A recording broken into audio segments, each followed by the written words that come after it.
bomb, the contents of your home, your domestic workers against death or injury in the course of employment, visitors to your premises against injury or death and loss or damage to their belonging. Read and understand the terms and conditions of your policy. IRA, Bima Bora kwa Taifa.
And a very good evening to you. Welcome to Easy Friday. I am Shiksha Arora with my co-anchor, John Kago. All right, many thanks indeed for choosing us tonight on this day, the 26th day of April.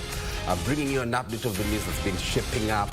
Still, the menacing rainfall continues. The weatherman, that's the Kenya Meteorological Department, warns tonight and tomorrow heavy rainfall, so kindly stay safe. So that's one of the stories we're covering for you tonight. Among others, NTSA says that defective driver training and fatigue is cause of some of the road accidents that we've been experiencing since the beginning of the year. Details of that coming up, business as well, and sports a bit later. But first things first. Absolutely. We've got our sign language interpreter tonight, Brian Muraru, who's going to be giving you the sign language interpretation. But for now, it's time for the highlights.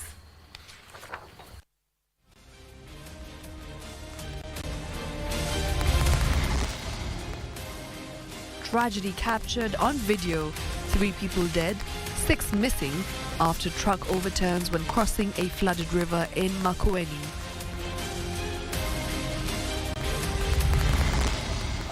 Leo tulienda kupiga kura, tukaona kuna hitilafu kidogo ya mitambo kwa sababu ya jina. Kuna wale ambao hata bado wako hapo sasa, majina yao yalikuwa yamekosekana kwa orodha. Tukaongea na chama, wakasema ni mambo ya IT, wametatua kwa sasa. Glaring hitches characterize the first day of United Democratic Alliance party elections.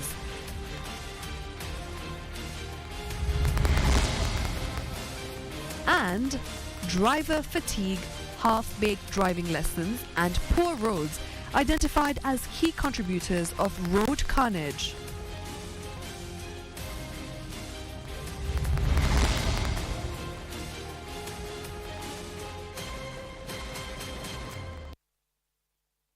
Welcome back. This is Easy Friday, of course, with myself, Shiksha, and John Kago, as we tell you tonight's top stories on this live broadcast. Right now, to kick the bulletin off, at least 4 people have died, 11 rescued and 6 missing after a truck that was attempting to cross a flooded road on the shores of River Kwamusi in Sultan Hamoud capsized. Now, the trio were among a group of people who boarded a truck that was ferrying sand across the flooded road when tragedy struck Friday afternoon.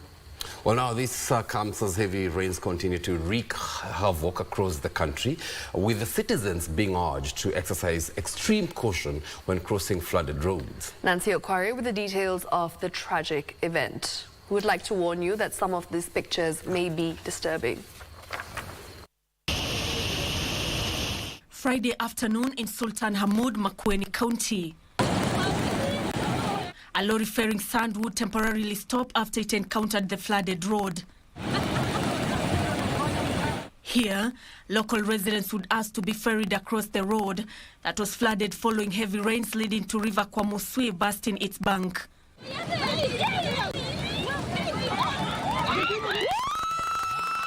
Little did they know their journey would end in tragedy moments later as the angry waters forced the lorry off the road and into the river. So sikuna lori ilikuwa hapa iliko pale hivi, so ikawaambia waingie, siongeze weight ndo ikuwe na weight isibebwe na maji. So hapo katikati gari sijui ni dere ama ni gari ikaswipiwa away, and so that's how I lost my sister. Dere amesema watu waingie, gari ikuwe na white, ilikuwa imebeba kokoto. Sasa watu wakaingia, ile kuingia ikifika katikati sikaswipiwa away. Na saa hii kama watakuwa kama watu 10 ambao wamesemekana walikuwa kwa hiyo gari, tutakuwa tumepoteza watu wengi sana. Kwa hivyo watu waheshimu maji. Wewe lala mahali huko, kesi baadaye. And in Kiambu County, more than 50 families have been displaced after the Manguo swamp in Limuru overflowed. Downstreams, of course, some areas we have seen that they are in waterway. Those are the people we are saying, some of them they have to move away.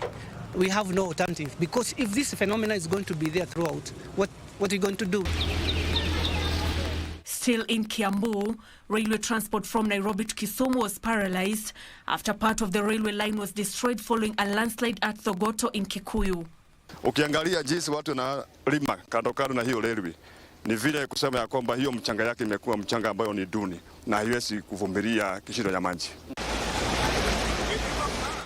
In Samburu County, passengers were stranded for hours after the road between Mararal and Wamba was cut off. Nimetoka soko, nimelala hapa. Watoto sijui wako na nani. Mimi ni mtu wa kujitafutia. Watoto wananiangalia na nimelala barabara. Tumelazimika kuhakisha moto wa usiku huo kwa sababu tulikuwa tunaendelea na safari. So maji imekuwa nyingi sana, ikatulazimika tuhakishe moto tuweze kuota ndiposa tuendelee na safari. So ningeomba serikali ya Samburu at least tuangalie hii barabara kama ni laga watuwekee kama ni daraja kubwa mrefu ya maji yamepitia chini. Meanwhile, 3 people are said to have lost their lives in Meru County as a result of the ongoing floods. Usijilazimishe kuvuka mto ambao umejaa, subiri maji yakiteremka, kimo cha maji kikirudi chini uvuke. And in Kajiado, Kitengela town residents are decrying a flooded service lane following heavy rains. The residents say the situation has prevailed for a week and want the county government to unclog the main culvert for water to flow. Na biashara imesimama kabisa, hata maji imeshaingia kwa maduka. Kwa hivyo tunaomba serikali mkuje mtusaidie tu, kwa maana tutaangamia tu. Hakuna kitu inaendelea saa hii.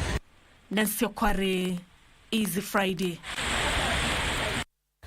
Now, 70 people have lost their lives due to flooding as heavy rainfall continued to pound several parts of the country. Well, according to Deputy President Rigathi Gachagua, 8 people are reported missing, while 22 are nursing injuries. Over 130,000 people across the country have been affected in one way or another by the ongoing heavy rains.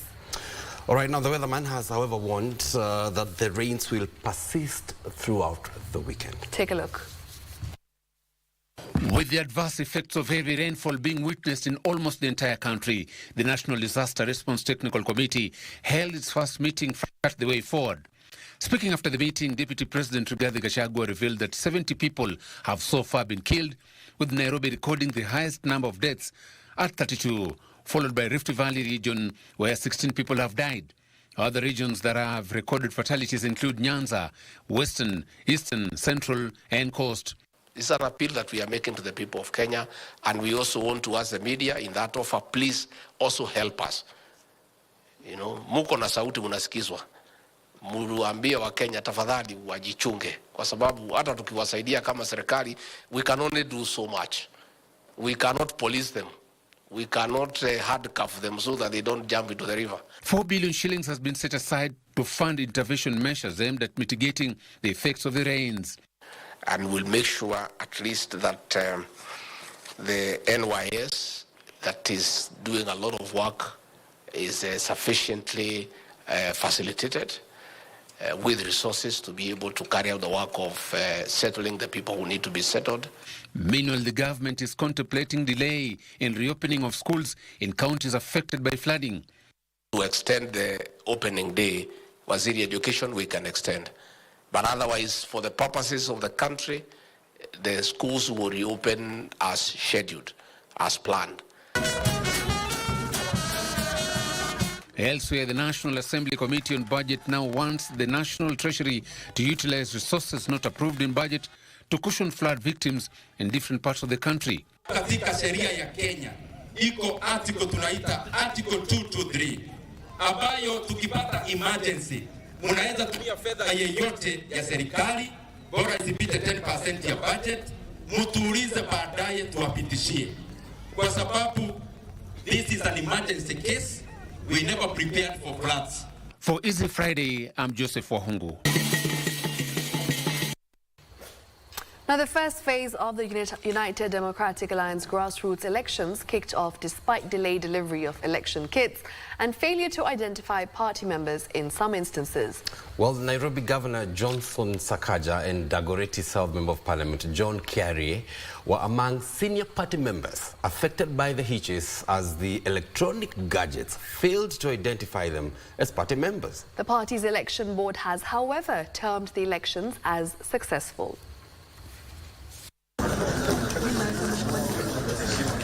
This kicked off the first phase of the UDA grassroots elections being held in 5 counties. But the elections were hit by major glitches resulting from the ongoing rains, delayed delivery of election kits, or a failure by the system to identify voters from the membership register. In Nairobi, Governor Johnson Sakaja became a victim of system identification failure at his voting station at St. George's Primary School. Leo tulienda kupiga kura, tukaona kuna hitilafu kidogo ya mitambo kwa sababu ya jina. Kuna wale ambao hata bado wako hapo sasa, majina yao yalikuwa yamekosekana kwa orodha. Tukaongea na chama, wakasema ni mambo ya IT, wametatua kwa sasa na ni jambo la kawaida, mitambo hufail. The same fate befell Dagoretti South MP John Kiarie, where he and several other party supporters were turned away. I was able to demonstrate to the polling clerks that I am a registered member as per the register that is on the party's portal. However, when it comes to the gadget, I do not appear as a bona fide voter. So it is quite a big problem. The exercise in Dagoretti South did not only experience party membership glitches, but it was also hampered by late delivery of kits, with the exercise beginning minutes past 2 p.m. We have to say to the national elections that you cannot waste a whole day of members. This is Nairobi. People are busy with their enterprises. People need to do many other things. Nobody has a whole day to wait at Lenana to see if they can vote. In West Pokot County, voting was hampered by heavy rains.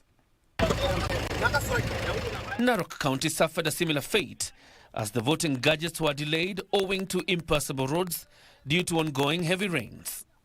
We had already raised issue with the National Election Board a few weeks ago, and we had agreed that the issue of election officials has to be in a basis of 50-50. Na mimi nataka tu kutoa wito. Mtu yoyote asikudanganya ya kwamba usiende kupiga kura. Uko na haki ya kikatiba kupiga kura, uchague ule kiongozi ambaye unataka. The party, however, deployed 2 choppers to West Pokot and Narok to assist with the transport of the gadgets. We have had several incidences of violence, especially in Kibra and Mathare, where our gadgets were snatched. We have recovered the gadgets, and the security is following up that matter. In Homa Bay County, the exercise kicked off smoothly, with party members electing 20 individuals who will form the ward congress. Wakati ambapo tulitarajia kituo kifunguliwe saa 3 na mpaka sasa hivi watu 180 wameshapiga kura hapa katika kituo hiki. Na hii ni ishara kwamba watu wa Homa Bay na watu ambao wamejiandikisha kama wanachama wa UDA wamejitokeza kwa wingi sana. The party's National Elections Board termed the elections as largely successful despite the glitches. We had various strategies here and there, but we have sorted them out. The issue of the register in Nairobi, we sorted it out by 3:30. And now everybody is voting, and you have told them to close at exactly 8. So everybody, even that KJ, that's Sakaja, have already voted. Sisi kama chama tawala leo tunajivunia sana kwa sababu hii ni mara ya kwanza ambayo chama inafanya uchaguzi kwa njia ya dijitali, na tumeona ya kwamba zile kompyuta ambazo tulikuwa tunatumia kupiga kura hazijatufeli na ile system ambayo tulikuwa tunatumia kupiga kura haijatufeli. John Jacob Curia, Easy Friday. And with that, it's time for us to take our first commercial break, but we will be back shortly. As we're back, we'll be telling you where President William Ruto has been the past few hours. Absolutely, and what NTSA is also saying in regards to the many accidents that the country has been experiencing. One of those reasons is have-bake lessons. That's a driving lessons. Driving lessons, absolutely. yeah. Details on the way. We're back in a moment.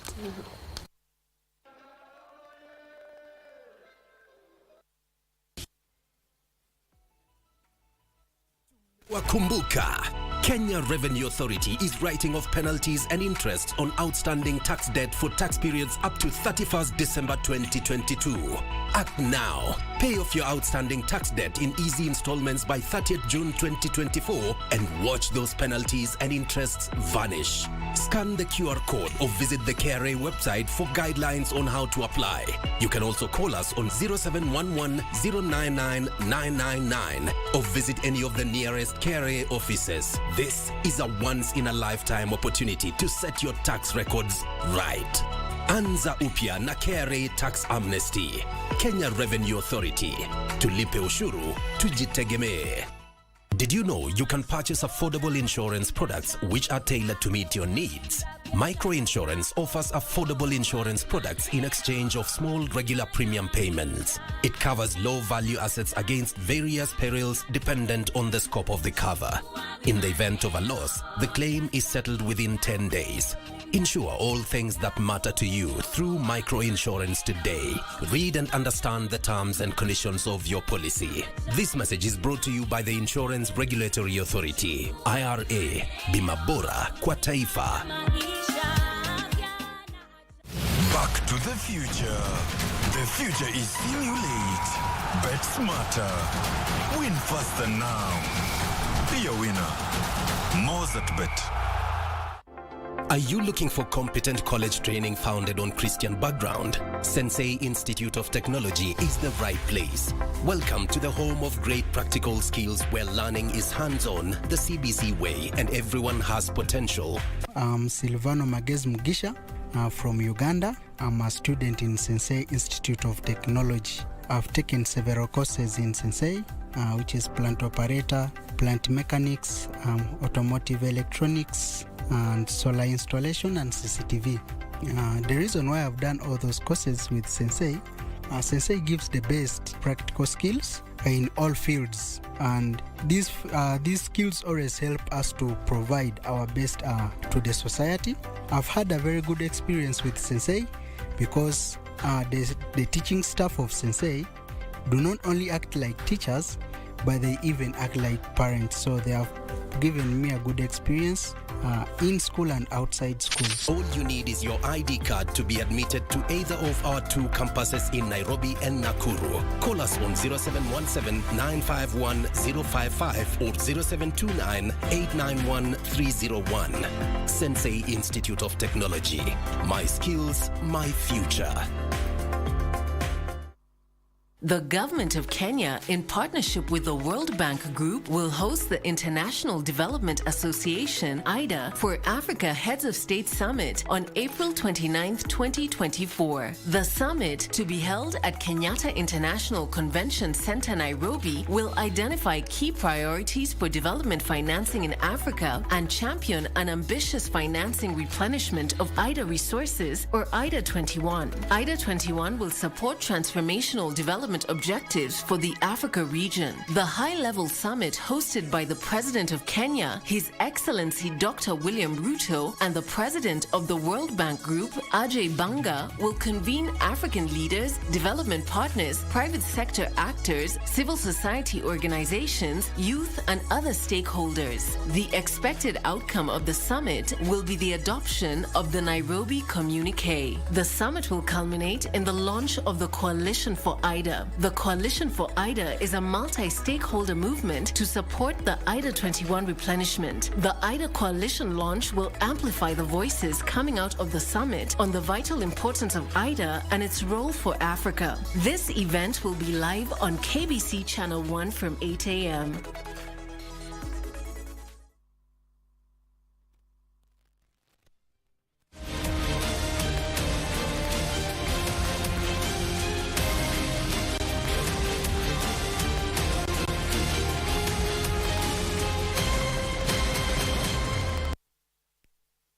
Welcome back to Easy Friday. Now, President William Ruto joined the people of Tanzania in commemorating the 60th anniversary of the union between the former Republic of Tanganyika and the People's Republic of Zanzibar. Well, that event, hosted by President Samia Suluhu Hassan, was held at the Uhuru National Stadium in Dar es Salaam and attended by other heads of state and government from Southern African Development Community and the East African Community.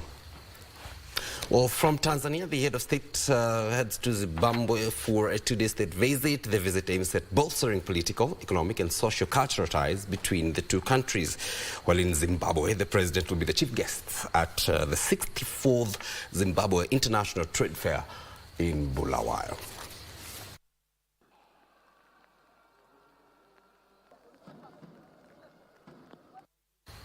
Now, the transport sector players cite fatigue, half-baked lessons from driving schools, poorly marked roads and narrow road as the main contributors to the spiralling road carnage in the country. Well, the players who spoke during the public participation session on the new National Transport and Safety Authority transport regulations want the government to try its guns on the said causes of road accidents to reduce that scourge.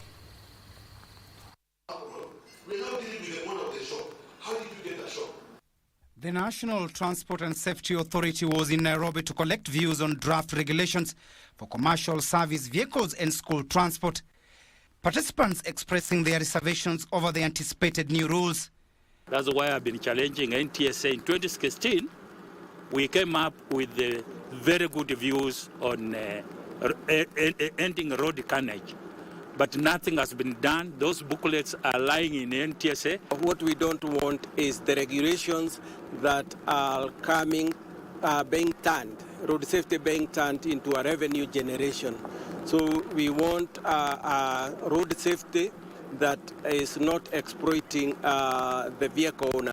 Fatigue, poor road markings and non-expanded roads were cited as the main causes of road accidents. We shall work with our road agencies, which is Kenya, Kura and Kera, to be able to create more visibility. Questions have also come on the issue of close collaboration between other government agencies such as the Anti-Counterfeit Authority, Kenya Bureaus of Statistics, because of substandard counterfeit goods that are within the country that are being used to exploit transporters in the country. NTSA Director General George Njao has revealed that they are working to ensure safe transportation of learners as schools reopen for the second term this Monday. Our children are now returning back from home to school over the next 1 week. We will be present on the roads to be able to ensure safe passage of our children as they go home. But we also ask parents to please urgently and prepare well in advance for the safe transportation of our children from home to school, especially with now the rains that are taking place.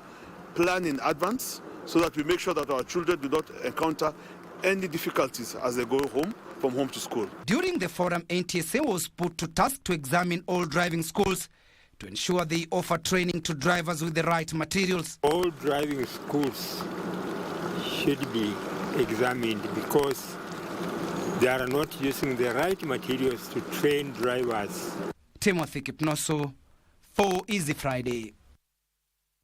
Now, the government will continue to fully equip and improve infrastructure in all the technical vocational education and training, that's TVET, institutions across the country. Well, the Principal Secretary for Technical Vocational Education and Training, Dr. Esther Moria, said TVETs play a critical role in realization of the country's industrialization agenda for economic growth. Dr. Moria further said the government is working with the industry for positive contribution to economic growth. Well, she was speaking at the Kabete National Polytechnic here in the capital ahead of the 100 years anniversary of TVET's existence in the country. The climax of this celebration will take place at the Kabete National Polytechnic in July 31st, 2024.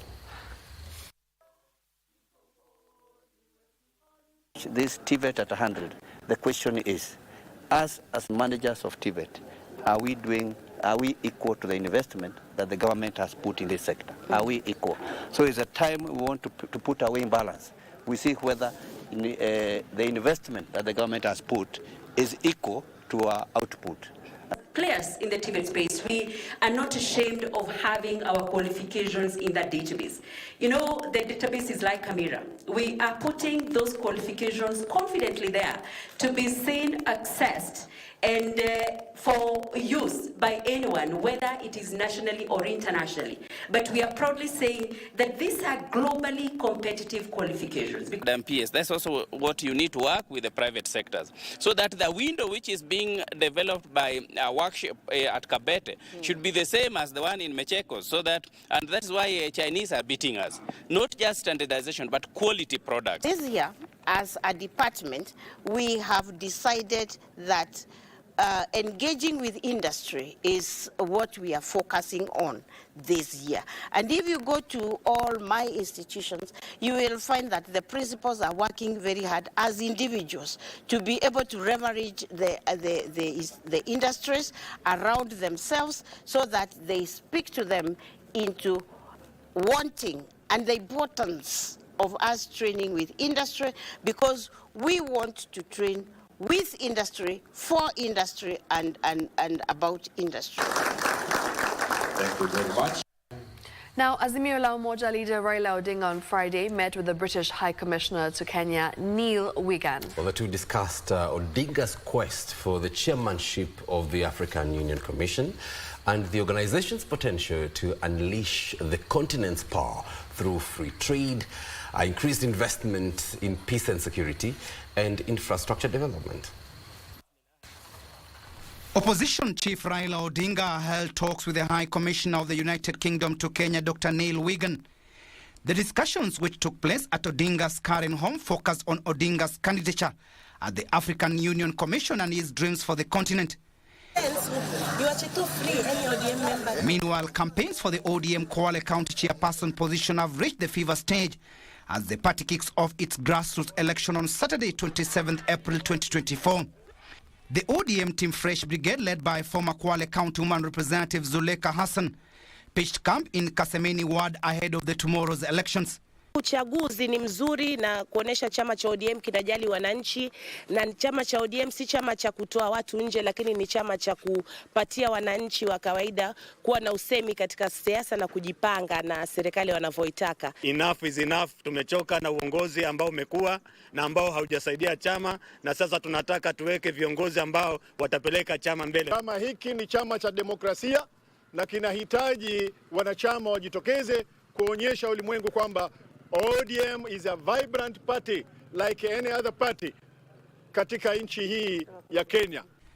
And governors from Mount Kenya region have revived push for the one-man, one-vote campaign as the Commission on Revenue Allocation now kickstarts views collection on the fourth revenue sharing formula. One of the things I would want the CRA to ask themselves this question. You talk a lot about, oh, you want to incentivize, I don't know whom to do what, increase revenue. Have you ever asked yourself this question? Who bakes the cake? Because once we ask ourselves that question, as commissioners, as governors, as Kenyans, then we will not give someone a knife and another one a panga to go and eat the cake, because it's already telling us that one is advantaged, the other one is... Finally, a section of Mount Kenya political party leaders led by Jubilee Party Secretary General Jeremiah Kioni has dismissed rumor that oncoming Limuru 3 meeting will be a platform for political endorsement. We are talking about maneno ambayo inatukera sisi wote kama watu wa mlima na sio kwa sababu sisi pia tukisuruhisha yale ambayo yanatukera, mtaona ya kwamba pia itakuwa tumeleta suruhu hata kwa mambo ambayo yanawakera wa Kenya wote. So it's not that we are meeting in exclusion or anything, but it is that we feel like there are issues that we need to discuss. Limuru 3 si endorsement. Yes. Si endorsement ya mtu yoyote. Na hakuna mtu anasikizwa ati wewe ni wa nini, wewe ni wati wewe ni haina ukubwa na hakuna endorsement. Now, environmental experts and civil society organizations are pushing for the implementation of investments and the actualization of Sustainable Development Goals, that's SDG, aimed at boosting global environmental protection strategies. Well, they're also calling for a review on measures to safeguard livelihoods in developing nations experiencing greater effects of environmental degradation and global warming. And this comes as environmentalists from various countries gear up for the 69th United Nations Civil Society Conference that's slated for May 2024 in Nairobi. Well, civil society groups in the country will use the conference to push developed countries to release funds they committed towards actions meant to mitigate adverse effects of climate change in the global south. There is need to revisit the the commitments on human rights, climate change and climate justice by the government, and how we can action them probably through this summit. Because it is important that we collaborate. In this era of multilateralism, we must also level up the multi-stakeholder engagement, intersectionality of issues, and cooperation and collaboration. If you are not on the table, you're in the menu. Africa has been in the menu for a long time. And therefore, as we negotiate, a global pact, that is going to succeed, of course, the SDGs, we must think keenly then our issue is going to be captured as they were.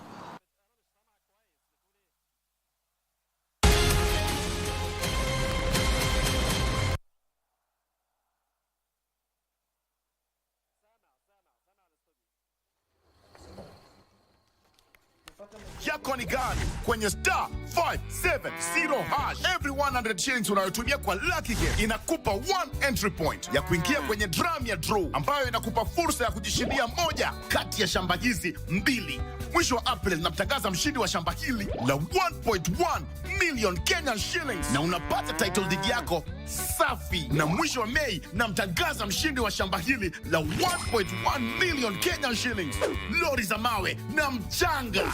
Ploti ndizo hizi. Dial star 570 hash. Title deed ndio hii. Vuka na shake. Ili kupata mtoa baraka kama asikiza tune yako, bonyeza star 812 star 503 hash. Wewe, ni kwa nini unafurahia vipaji ili asiye anayetoa?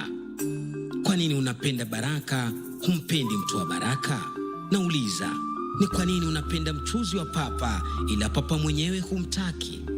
Ni busara kutambua kuwa ukimpata mtoa baraka. Kupata mtoa baraka kama sikiza tune, bonyeza star 812 star 503 hash. Star 812 star 503 hash. The government of Kenya, in partnership with the World Bank Group, will host the International Development Association, IDA, for Africa Heads of State Summit on April 29th, 2024. The summit, to be held at Kenyatta International Convention Center, Nairobi, will identify key priorities for development financing in Africa and champion an ambitious financing replenishment of IDA resources, or IDA 21. IDA 21 will support transformational development objectives for the Africa region. The high-level summit, hosted by the President of Kenya, His Excellency Dr. William Ruto, and the President of the World Bank Group, Ajay Banga, will convene African leaders, development partners, private sector actors, civil society organizations, youth, and other stakeholders.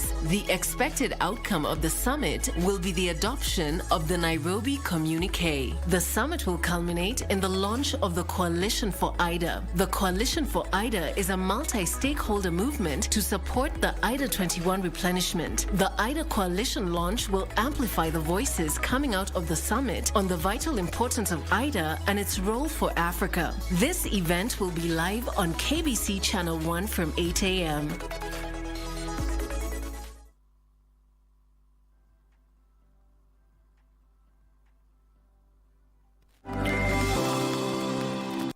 Hope you're taking it easy this Friday evening. My name is Wairimu Jenga. I take you through the day's business. Now, at least 10 heads of state, 5 prime ministers, World Bank president and representatives of development partners are expected in Nairobi early next week for the International Development Association meeting that will advocate for substantial enhancement in the IDA 21 replenishment. National Treasury Principal Secretary Dr. Chris Kiptoo says the meeting will culminate in the adoption of the Nairobi IDA communique, summarizing deliberations and informing the IDA 21 replenishment drive on the urgent needs and development priorities. International Development Association Summit will allow presidents and ministers to voice key priority areas for financing in Africa and set the stage for the IDA 21 replenishment drive. IDA resources are replenished after 3 years. This support will form a basis for transforming our continent into a global powerhouse for the future.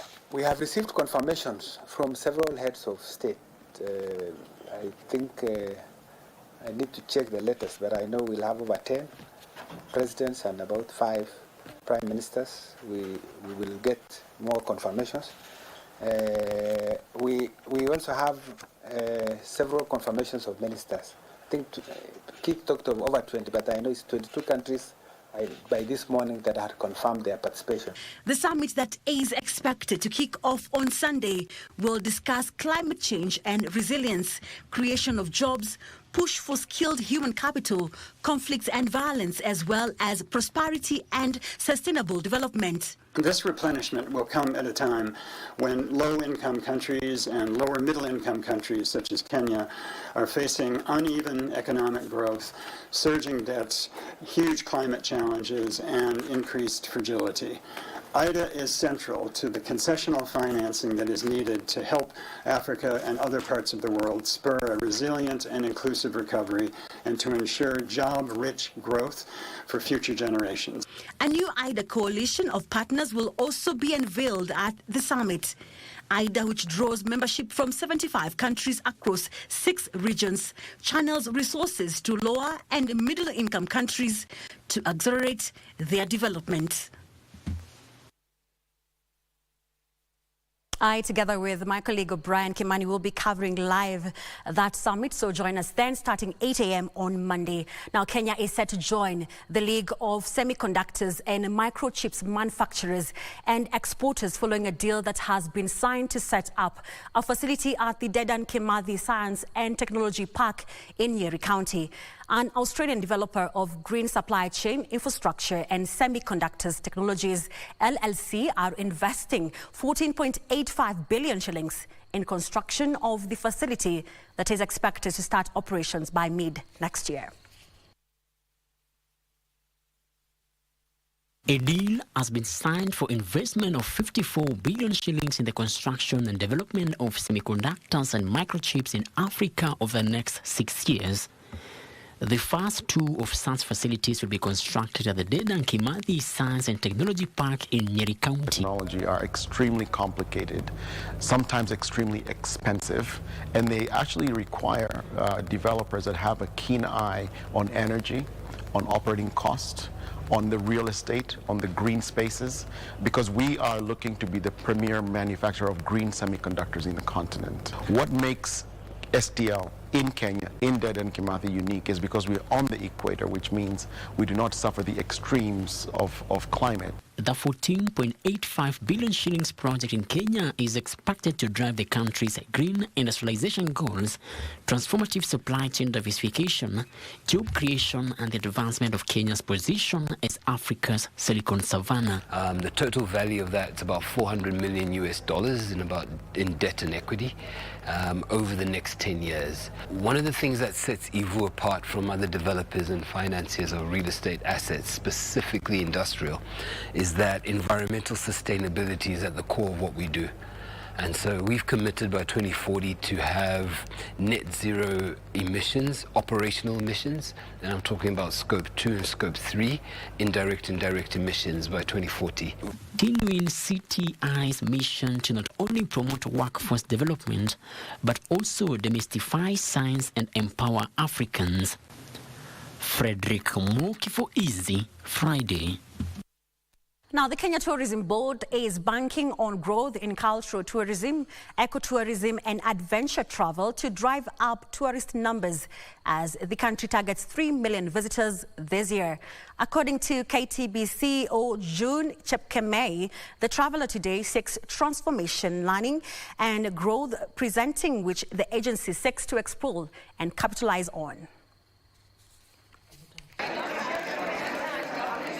We are looking to market Kenya as an all-year-round tourism destination beyond our wildlife, beyond our beaches. We want to take to the market a unique product. We want to sell our diversity, our culture, our art, our people, our talent, and this is the beginning of that collaboration. That is a subset of the experiences that we are looking at, and there are many others that we shall be scouting for in the coming years, so that we can add the collection. Right now there are only 61, and we believe Kenya has many more to offer, and we shall be unveiling this in the coming years. That marks the end of business news tonight, but you can find more stories on our website at kbc.co.ke. My name is Wairimu Jenga. I now hand you over to Daniel Wahome with the day's sports.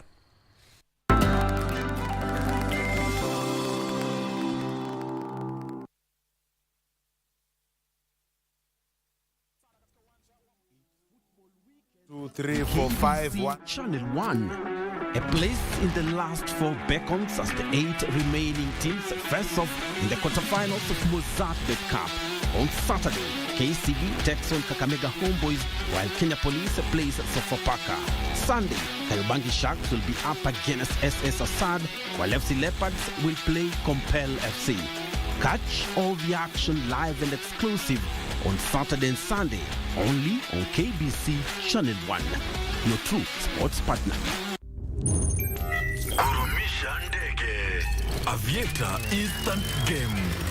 Be a daring pilot and earn by how much high you can lift the plane. The higher you fly, the higher your win. The sky is the limit. Mozart Bet.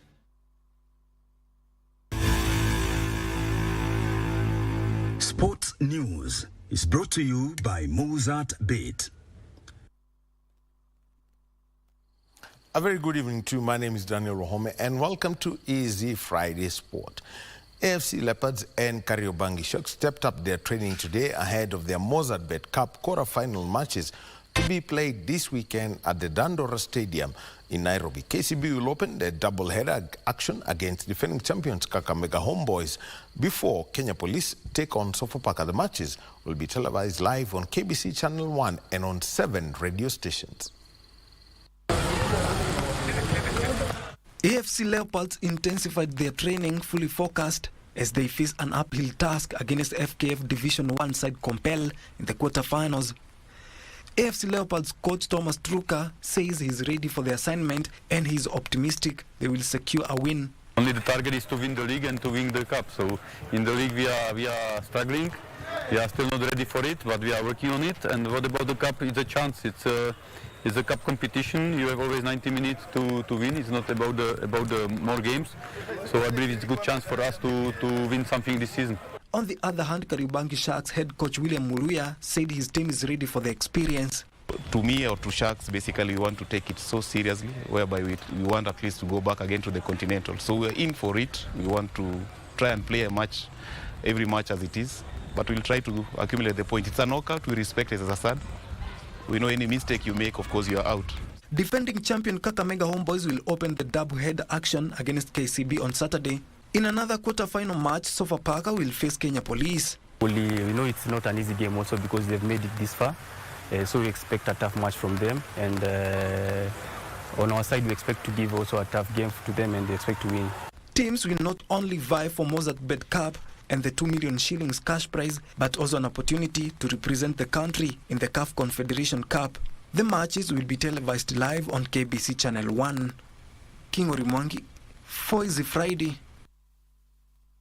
Thank you, King Orimwangi. Moving on is that the second Wonder Diamond League meeting this season will be held tomorrow in Shanghai, China, with several Kenyan athletes in action, targeting Olympic qualification times as well as crucial points for the coveted Diamond League titles. While 3,000 meters steeplechase world record holder Beatrice Chepkoech will line up alongside Commonwealth champions Jacqueline Chepkoech and world under-20 silver medalist Sembo Alemayu and Olympic champion Uganda's Peres Chemutai, 2017 world champion Emma Coburn and two-time European champion Gesa Kroza. Meanwhile, two-time 800 meters Commonwealth Games winner Wilkif Kinyamal and Shapiso Masalela, who were in the second and third in the Xiamen meeting that took place last weekend, will be competing in that meeting.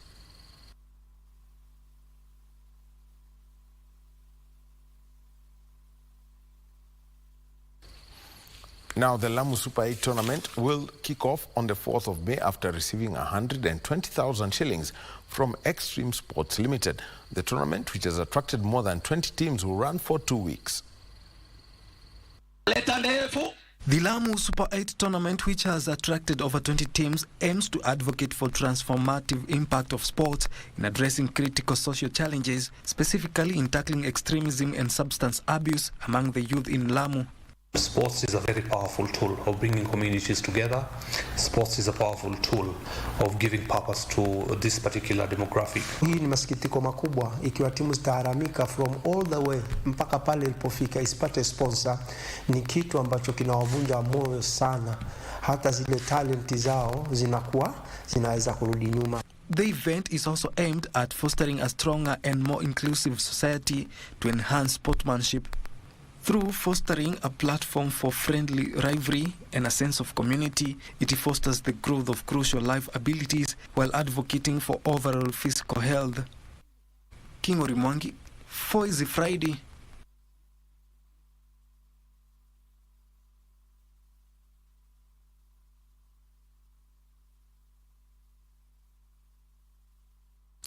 And Formula One design great Adrian Newey is set to leave Red Bull in the wake of allegations of misconduct made against team boss Christian Horner. Meanwhile, Haas has announced that Nico Hülkenberg will leave the team at the end of the season to join Sauber ahead of the Audi takeover in 2026. Adrian Newey has played a key role in all of Red Bull's 7 drivers and 6 constructors titles since the team's inception in 2005. The 65-year-old has been a loyal employee of Red Bull Racing but has been unsettled by the allegations of misconduct made against team boss Christian Horner. The Brit has been strongly linked with a move to Ferrari, who signed a dream team for 2025 with 7-time world champion Lewis Hamilton and 5-time Grand Prix winner Charles Leclerc as their driver lineup. But Leclerc makes the pass, shuts the door and takes the long way round to take 6th place. Haas's Nico Hülkenberg is the latest driver to have confirmed a move in one of the most dynamic transfer seasons in years. The 36-year-old German will join Sauber in anticipation of the Audi takeover in 2026. For Easy Friday, I'm Emmanuel Ndungu. And that's the sport for tonight. Remember that KBC Channel 1 is a true sports partner, and we're bringing you the CAF Champions League second semi-final leg, and this is between Al Ahly and TP Mazembe. So 10 p.m. is the kickoff time. My name is Daniel Wahome, and remember tomorrow the Mozart Bet Cup quarterfinals also on Sunday. So we've got a lot of sport for you. Have a good evening.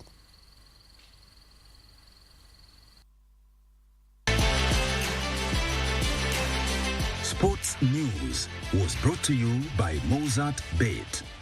you can lift the plane. The higher you fly, the higher your win. The sky is the limit. Mozart Bet. And with that, it's time for us to say goodbye to you. Thank you so much for watching KBC Channel 1. It has been our utmost pleasure bringing to you the top stories tonight. Remember, don't go anywhere, especially if you are a football fan. Coming up next is a very exciting match. Yeah, as Daniel mentioned, they are TP Mazembe Al Ahly of Egypt. You don't want to miss that. Thank you for choosing us tonight on behalf of the team. My name is John Kago. Good night. So long. My name is Shiksha Arora. Our sign language interpreter has been Brian Muraru. Good night. I'll see you next week.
Greetings from Nairobi, Kenya. About 2 decades ago, when African leaders articulated the Africa Rising message, it sounded like something between a dream and a wish. Today, there is no longer any doubt that the dream is happening. Africa's economies are expanding and diversifying, unleashing a capacity for sustained industrialization and wealth creation. Our aspirations for shared prosperity have never been closer. Under the Africa Union's Agenda 2063, the continent is undergoing integration at an unprecedented pace, with the Africa Continental Free Trade Area paving the way for breaking down historical barriers, laying a robust foundation for growth and development, and catalyzing the rise of Africa as a global force for good. Even as we take these encouraging strides towards our destiny, it is also true that inadequate financing remains a major obstacle to the actualization of Africa's growth and development aspirations. There exists real structural constraints to Africa's access to the financial resources necessary for our economies to perform according to their true potential, and this costs millions of Africans, especially young men and women, who are the overwhelming majority of our citizens, their dreams and hopes, as well as prospects of livelihoods. As leaders, we are not going to sit by and lament. We have resolved to do something about it and to initiate honest conversations and productive engagements among ourselves and with other leaders in the public, private, multilateral, and non-governmental sectors beyond our continent, with a view to generating effective, timely, and sustained solutions. This is why Kenya looks forward to hosting the World Bank's International Development Association's 21st Summit for African Head of State and Government on April 28 to 29 to deliberate upon and articulate the urgent imperative for a more ambitious replenishment of development financing for 72 low-income countries.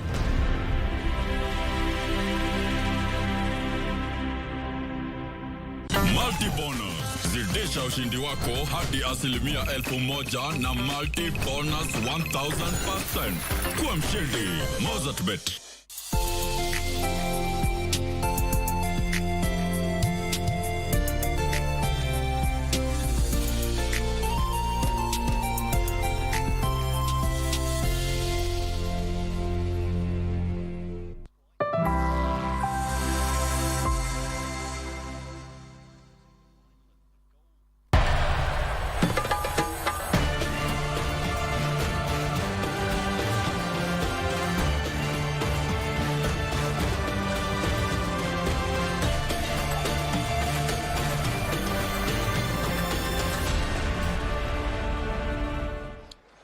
Marcel Koller, who's certainly brought home the bacon since taking charge of this side. TP Mazembe with Lamine Ndiaye in charge here. Took over after they crashed out in the group stage of the Confederation Cup last season. So far second in the domestic table.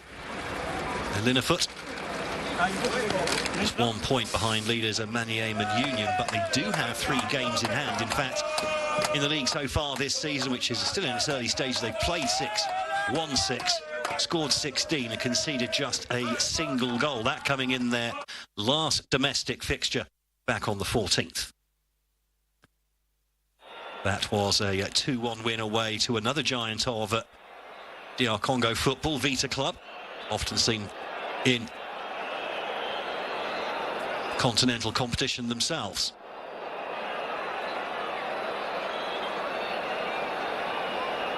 Well, there have been a raft of injuries for Al Ahly to cope with this season. Some of those players coming back, some still not fit enough to take a place in the squad. Amongst them, the club captain, in fact, Mohamed El Shenawi, the Egyptian #1 goalkeeper as well. He's now back from injury, was training this week, but not fit enough even to take a place on the bench. Good news for TP Mazembe fans, though, with Sheikh Fafana has more or less recovered from the injury that kept him out of the first leg. He's only fit enough to start on the bench. He does have 4 goals, though, so far in the competition this season.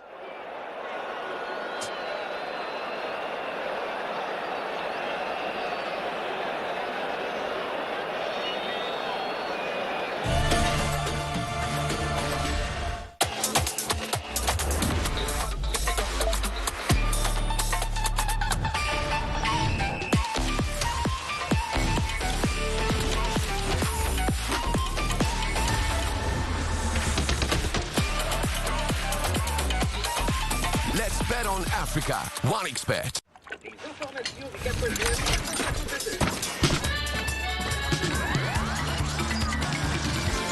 Quartz EV Fluid, our latest innovation to ensure optimal temperature for your battery.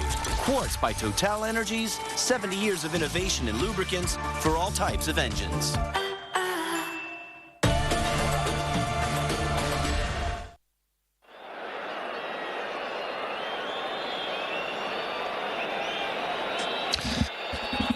So the flags, officials and the players all waiting to come out onto the pitch here at this incredibly atmospheric Cairo International Stadium.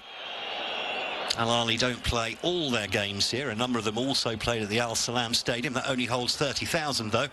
Certainly not big enough to hold a game of this importance, as you can see from the packed stands here.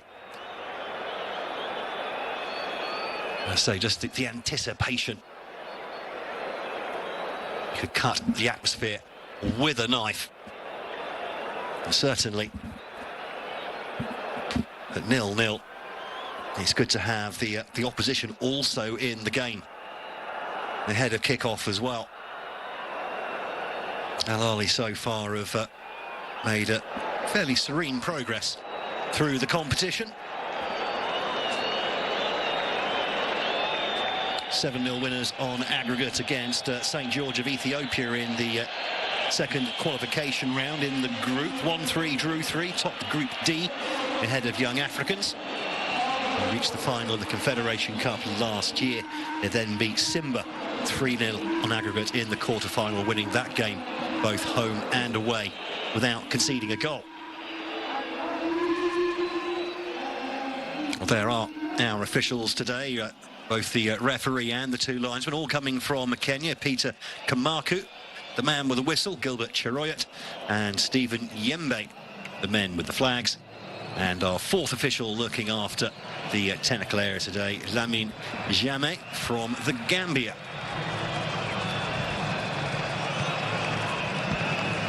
of the players finally walking out onto the pitch here, and it does look like a magnificent playing surface, it has to be said. Hopefully a prelude to a magnificent game of football as well.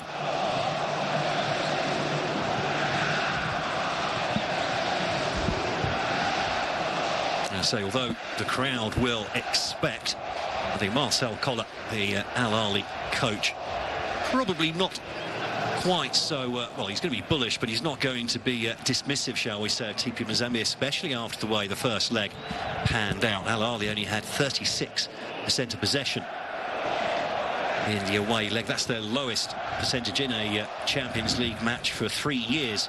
That coming against the Mamelodi Sundowns in a game they drew 1-1. Meanwhile, that 63% possession, TP Mazembe, the most they'd had in a match for 4 years.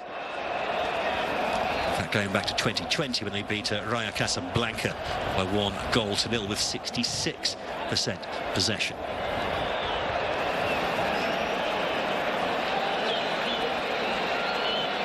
Well, certainly the team of officials looking pretty relaxed ahead of kick-off.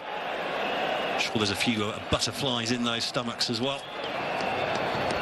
For the players, of course, will be coursing with adrenaline at this stage with just a few moments to go before kick-off.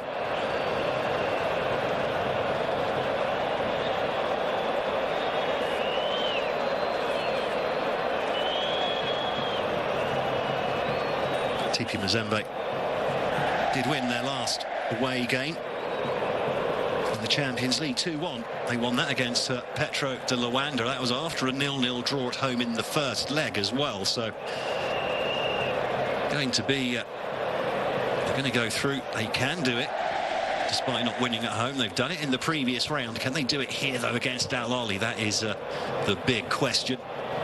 There are VAR officials there, Maria Rivet from Mauritius and Lalu Ben Braham from Algeria.